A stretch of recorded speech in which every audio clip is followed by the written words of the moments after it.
సేవకుని మీద నీ ముఖకాంతి ప్రకాశింపజేయము, నీ కట్టడలను నాకు బోధించుము.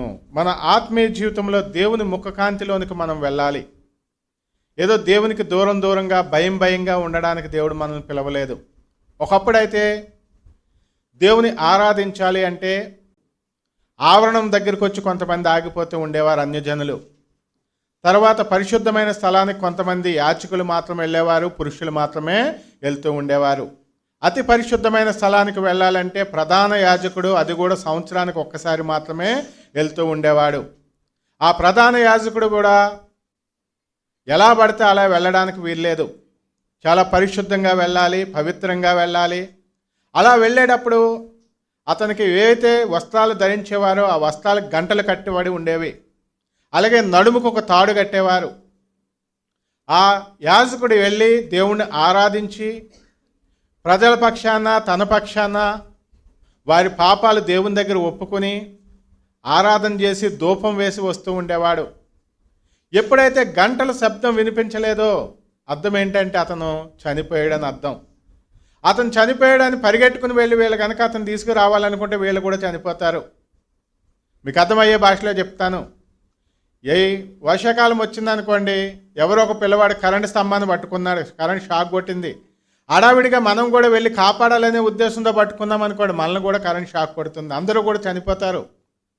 అలాగే అక్కడ కూడా దేవుని మహిమలోకి దేవుని ప్రసన్నతలోనికి వెళ్ళాలంటే భయంకరమైందే. అందుకే నడుముకు తాడు కట్టి పంపించేవారు. ఎప్పుడైతే గంటల శబ్దం వినిపించలేదో అప్పుడు ఆ తాడు పట్టుకుని బయటికి ఈడ్చేవారు. అటువంటి పరిస్థితి ఉండేది. కానీ యేసుక్రీస్తు ప్రభు ఎప్పుడైతే సిలువలో ప్రాణం పెట్టారో, ఎప్పుడైతే మన కోసం ఆయన ప్రాణం పెట్టారో ఆ తెర చినిగిపోయింది. తెర చినిగిపోగానే మనందరికీ కూడా మంచి అవకాశం వచ్చింది. మనం ముఖాముఖిగా దేవునితో మాట్లాడే అనుభవం వచ్చింది, దేవునితో మనం ఆరాధించుకునే అనుభవం వచ్చింది. పాత నిబంధన కాలంలో అయితే దేవుని ముఖాముఖిగా చూడాలంటే వీల్లేదు. ఆయన దహించు అగ్ని అయి ఉన్నాడు కాబట్టి ఆయన దగ్గరికి వెళ్తే ఎవరైనా కూడా కాలిపోతారు. దేవుడు అంటే కిందటి వారం మనం చూసుకున్నాం కదా, దేవుడు అంటే పరిశుద్ధుడు, పవిత్రుడు. ఆయన పరిశుద్ధతను బట్టి ఆయన కనుక మనుషుని ముట్టుకున్నాడు అనుకోండి, మనిషి కాలి బూడిదైపోతాడు. ఈ లోకంలో తల్లి ప్రేమ చాలా గొప్ప ప్రేమ. అయితే ఆ తల్లి పిల్లవాడిని పట్టుకున్నప్పుడు ఆ పిల్లవాడు చచ్చిపోతాడు అన్నారు అనుకోండి, ఎలా ఉంటుంది పరిస్థితి? తల్లి తన ప్రేమను చూపించలేదు, పిల్లవాడు కూడా ఆ ప్రేమను పొందుకోలేడు. అలాగే కిందటి వారం చూసినట్లుగా పిల్లవాడు మురికిగా ఉన్నాడు, తల్లి మంచి కొత్త చీర కట్టుకుంది అనుకోండి, ఆ మురికంతా వెళ్ళి అమ్మ అని పట్టుకున్నాడు అనుకోండి, ఏంటి పరిస్థితి? ఆ మురికితనాన్ని బట్టి తల్లిని కూడా ముట్టుకోలేడు. అటువంటి పరిస్థితిలో ఉన్నప్పుడు దేవాతి దేవుడు ఏం చేశాడంటే యేసుక్రీస్తు ప్రభువుని లోకానికి పంపించారు. ఆయన ఈ లోకానికి వచ్చి మనందరి నిమిత్తమైన శిలువలో ప్రాణం పెట్టారు కాబట్టి మనందరికీ కూడా దేవుని ప్రేమ ఏంటో తెలిసింది. ఈరోజు మనం ఆలోచిస్తే దేవుడు మనల్ని ముట్టుకుంటే మనం కాలిపోతాం. మనం పాపులం కాబట్టి దేవుణ్ణి ముట్టుకోలేం. కాబట్టి యేసుక్రీస్తు ప్రభు ఏం చేశాడంటే ఒక చేతితో తండ్రి చేతిని పట్టుకుని ఒక చేతితో మన చేయి పట్టుకున్నాడు. దేవుని స్తోత్రం, హల్లెలూయా.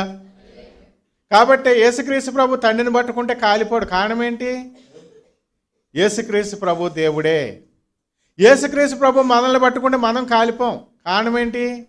యేసుక్రీస్తు నరుడే. అందుకే బైబిల్లో మనం చూస్తే యేసుక్రీస్తు ప్రభు ఎక్కడ చెప్పినా నేను మనిషి కుమారుని అని చెప్తాడు. మధ్యవర్తిగా క్రీస్తు అని నరుడు వచ్చాడని చెప్తాడు. కారణం ఏంటంటే ఆయన నరుడుగా ఉంటేనే మన చెయ్యి ఆయన పట్టుకోగలడు. అలాగని చెప్పి నరుడు పట్టుకోవాలంటే ఇక్కడ దేవుని చెయ్యి ఎవరు పట్టుకోవాలి?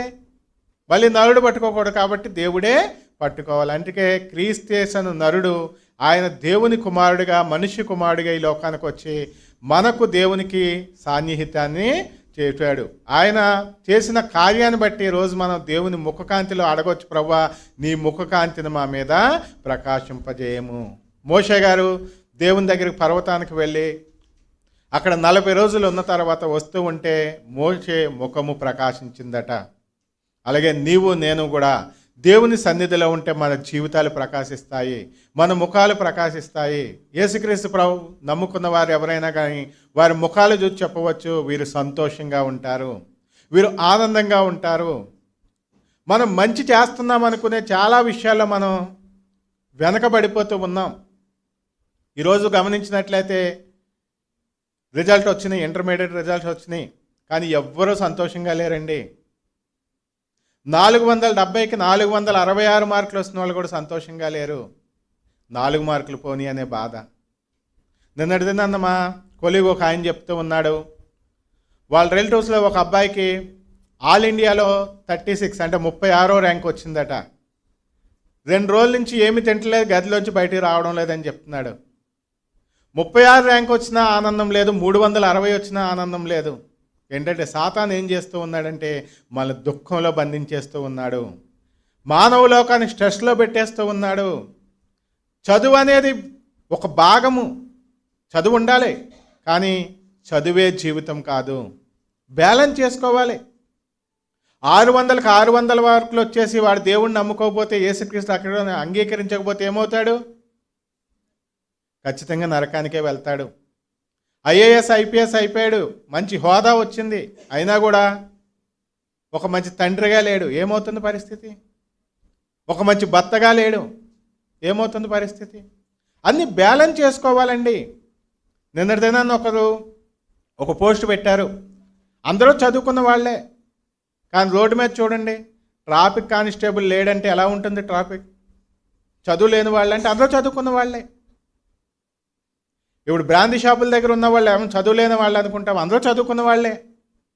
చాలామంది టీచర్స్ ఉంటారు, స్కూల్లో పిల్లలకు బోధిస్తారు, కానీ వారే తాగుడుకు వ్యసనాలకే బానిసలు అయిపోతూ ఉంటారు. కారణం ఏంటంటే సాతాను బంధించి ఉంచేశాడు. ఈరోజు సంతోషం అనేది లేకుండా చేశాడు. ఏ పని చేసినా కూడా దుఃఖము దుఃఖము దుఃఖమే. ఎంత సంపాదించినా దుఃఖమే, ఎన్ని మార్కులు వచ్చినా దుఃఖమే, ఏది చేసినా దుఃఖమే. మానవుడు దుఃఖంలోనికి వెళ్ళిపోతున్నాడు. కారణం ఏంటంటే సాతాను ఏం చేస్తూ ఉన్నాడంటే మానవునికి దేవునికి మధ్యలో వచ్చి నుంచున్నాడు. దేవుని ముఖకాంతి మన మీద ప్రకాశింపజేయకోకుండా వాడు వచ్చి నుంచున్నాడు. ఒకప్పుడు మన పూర్వీకులు ఏమనుకుంటూ ఉండేవారంటే, సూర్యగ్రహణం వచ్చిందనుకోండి, వారు నమ్ముతూ ఉండేవారు సూర్యుని రాహు అనేవాడు మింగేశాడు అందుకని వచ్చింది అని. భారతదేశంలో చాలా చాలా తెలివైన వాళ్ళు పుట్టారండి. స్త్రీలు పసుపు రాసుకుంటే కాళ్ళకు మంచిదని తెలుసుకున్న మేధావులు పుట్టారు. సూర్యునికి భూమికి మధ్య ఎంత దూరం ఉందో తెలుసుకునే సైంటిస్టులు పుట్టారు. అలాగే ఇప్పుడంటే సైన్స్ వచ్చింది చెప్తున్నాం, సైన్స్ రాకముందే పంచాంగాలు రాసి ఎప్పుడు అమావాస్య వస్తుంది, ఎప్పుడు పౌర్ణమి వస్తుందనే గొప్ప గొప్ప మేధావులు పుట్టారు. అటువంటి దేశంలోనే కొంతమంది అవివేకులు మూర్ఖులు పుట్టారు. వాళ్ళు ఏమనుకుంటారంటే రాహు అనేవాడు మింగేస్తున్నాడు కాబట్టే సూర్యగ్రహణం వస్తుంది అనుకునేవారు. కానీ తర్వాత తెలిసింది సూర్యునికి భూమికి మధ్యలో చంద్రుడు వస్తూ ఉన్నాడు కాబట్టి భూమి మీద కిరణాలు పడడం లేదు. అలాగే మన జీవితంలో కూడా చూసుకున్నట్లయితే దేవుని ముఖకాంతి మన మీద ప్రకాశింపజేయకోకుండా మనకి దేవునికి మధ్యలో సాతాను వచ్చాడు.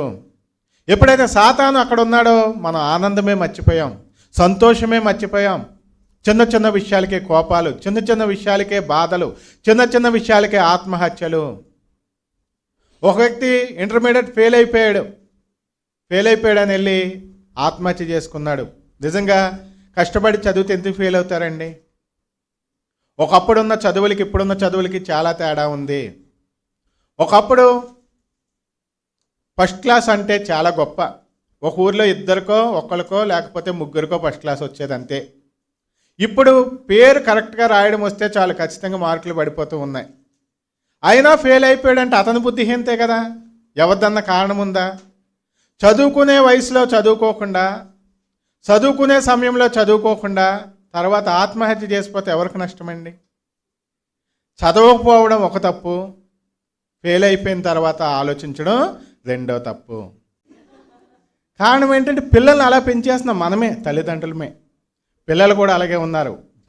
బాధ కష్టం నష్టం సంతోషమే లేకుండా జీవించేస్తూ ఉన్నాం. కానీ దేవుని ముఖకాంతి ఎప్పుడు మన మీదకి వస్తుందో ఏమున్నా లేకపోయినా హబక్కూకు వలె మనం అంటాం, నేను యెహోవా యందు సంతోషించేది. నా సంతోషం మనకు రావాలండి, ఆనందం మనకు రావాలి.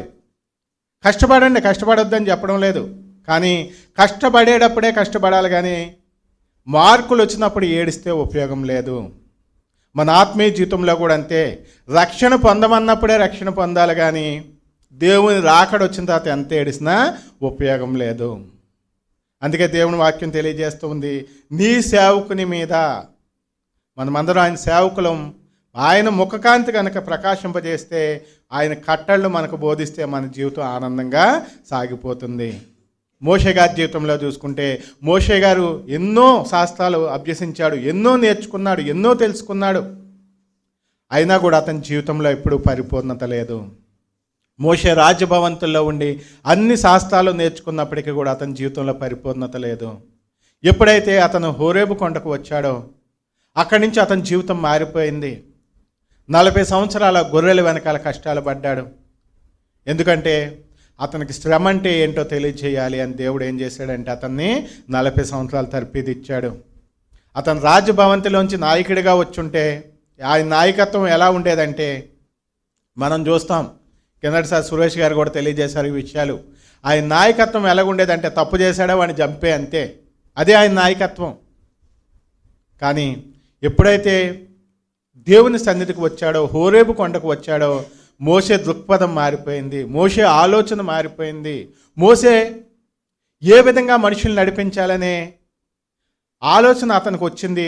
గొర్రెలను నడిపించిన వ్యక్తి ఈరోజు ఏం చేస్తూ ఉన్నాడంటే, మనుషుల్ని నడిపించడానికి దేవుని చేత ఎన్నుకోబడ్డాడు. దేవుని మీద ఆధారపడడం నేర్చుకున్నాడు.